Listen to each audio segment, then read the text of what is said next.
Hey guys, welcome back to Reds Minor Leagues Talk. I know it's been a few weeks, but with the season ramping up, my time spent out in Arizona, I've just been trying to get everything ready for the start of the season, which will actually be later today.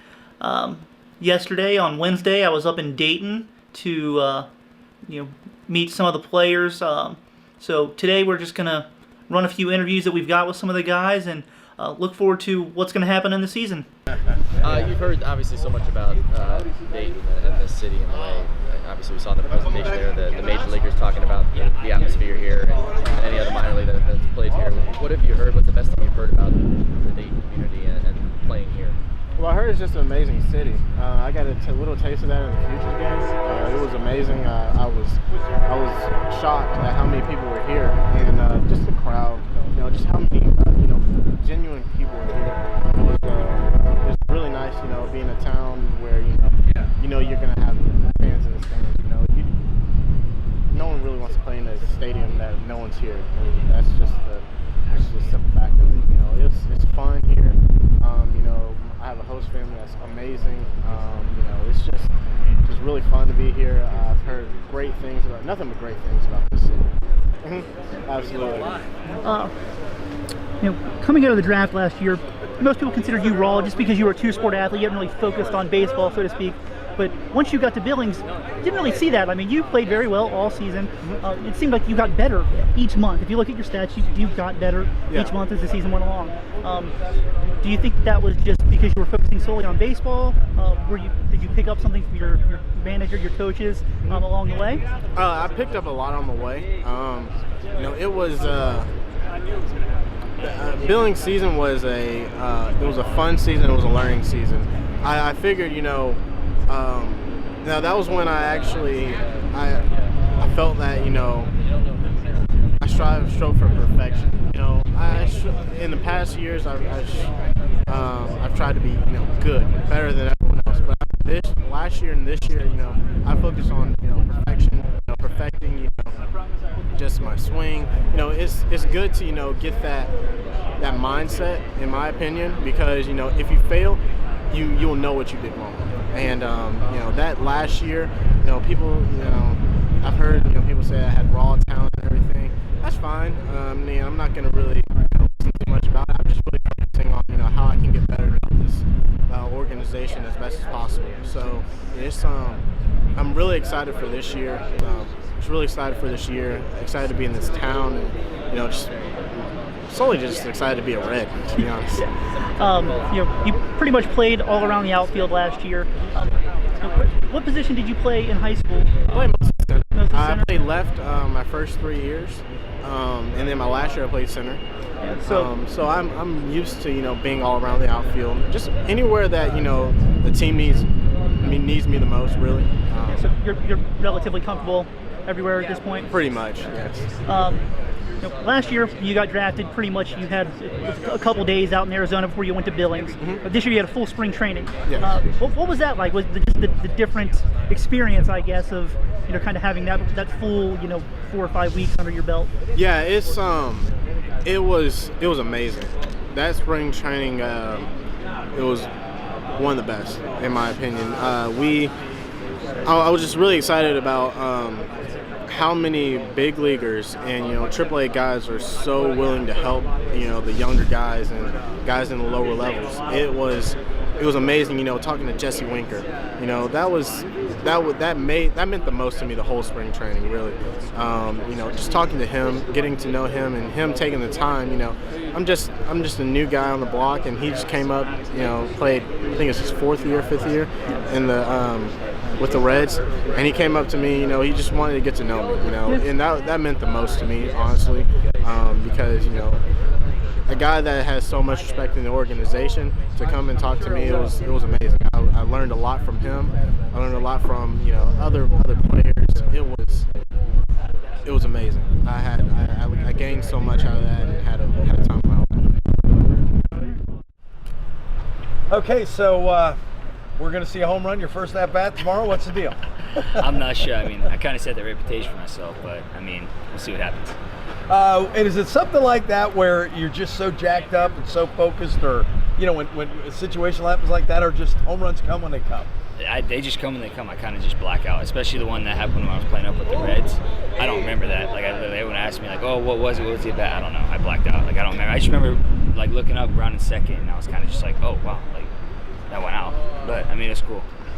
You come here, and your thoughts on being a Dayton Dragon? Oh, it's awesome. I've heard so much great stuff about this place. It's just, everyone I talk to in spring training, and everyone said I'm going to love it here, and I can already tell. I mean, it's just a great atmosphere. It's a great place to be in. The stadium's beautiful. Everything about it's awesome. All right, it's easy for us to say, well, what, you must be a home run hitter. You don't look like a home run hitter, all due respect. What kind of hitter are you? What can we expect? You should definitely expect gap-to-gap approach, line drive hitter. I don't try for home runs. I mean, when they come, but more of a gap-to-gap approach, singles and doubles, stolen bases, stuff like that. Home runs will come whenever, but I mean, more gap-to-gap. Seeing how you've come up to get to this point, you play with a little bit of a chip on your shoulder, proving people wrong?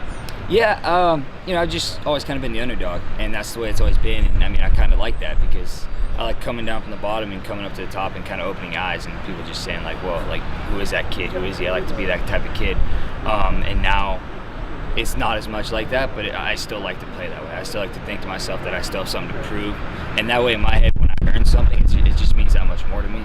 So I always like to play with the chip on my shoulder either way. How do you explain those 1,000 some picks not being not taking you at any point? A lot of that was confusion, partially or mostly with myself, because when I redshirted and I wasn't 21, so to me I didn't even think I was draft eligible.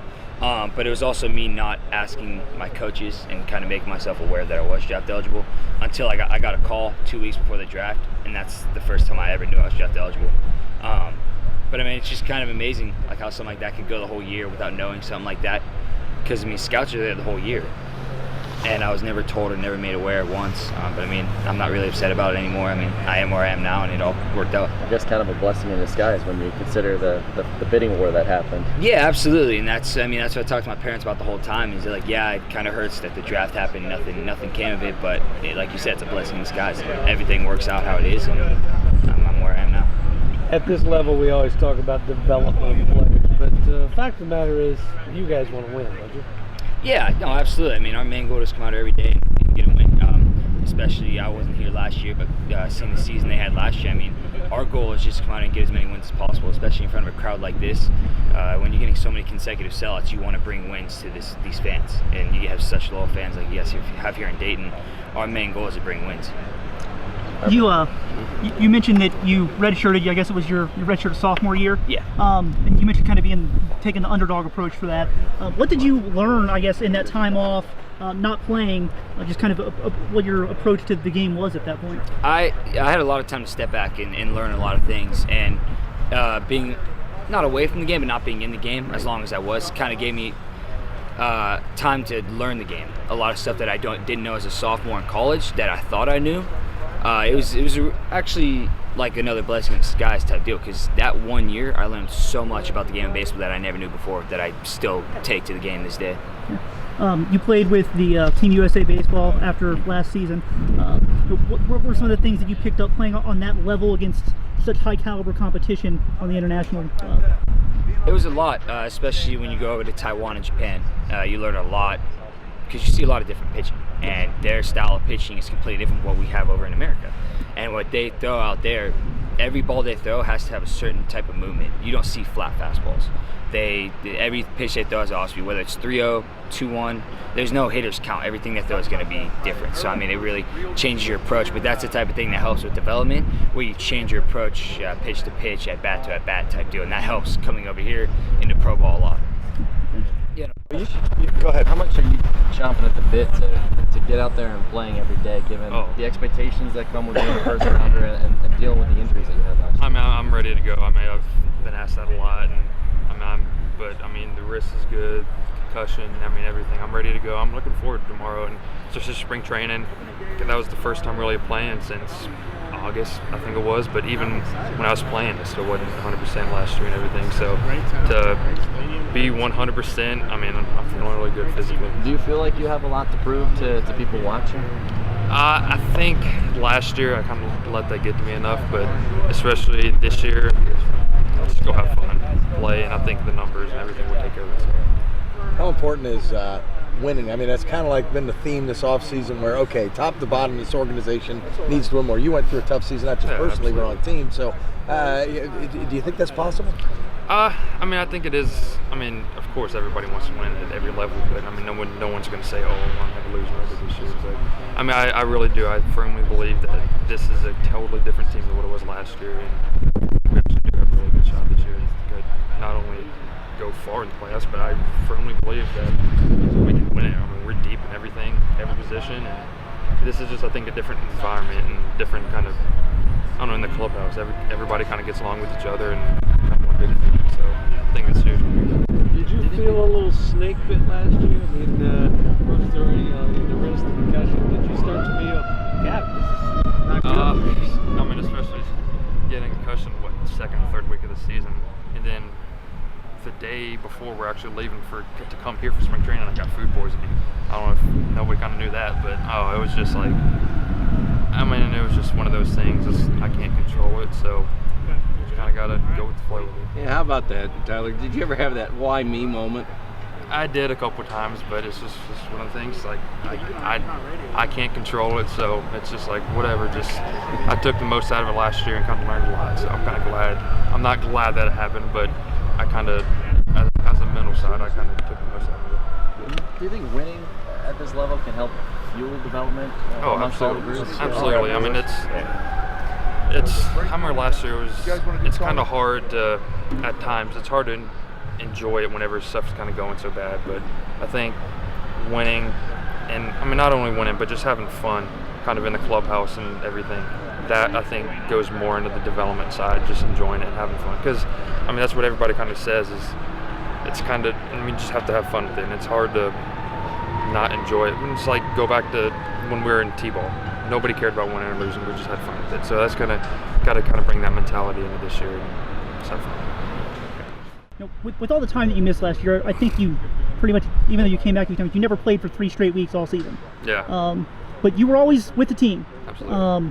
What kind of things did you pick up on, just being around the team and watching, but being unable to play? Maybe it lets you focus a little bit more on specific things than if you were in the game, so to speak. Yeah, I know when I was hurt and I remember being in a cast, I was coaching first, and I was just trying to do everything I could. Besides, obviously I couldn't play, but just be around the team and just have fun with them and kind of learn on different things. I kind of focus more on just like seeing what pitchers do during different counts and just kind of pick up all the little things that in a game you kind of don't really think about, and I had time to really think about just all these different situations and how the game was played. And it's like if you actually take your time and actually look at how the game's getting played, and whenever you're kind of taking a step back, it's like wow, it's like whenever you can actually pick up on some little things, it makes the game go a whole lot smoother. When you're a high school catcher, are you just kind of out there playing? I mean, is there much that you do, like running the game or anything like that? I mean, it is a little different with high school. I mean, obviously the talent isn't consistent like what it is here, but I think, especially Taylor too, and just kind of our area, we do see, probably just in the southeast, my county and the county next to us, it's just a baseball land, and just, every year there's guys going top round. I'm thinking last year, just from our area, there's 5 guys drafted on the first day. So, we're going to see good talent.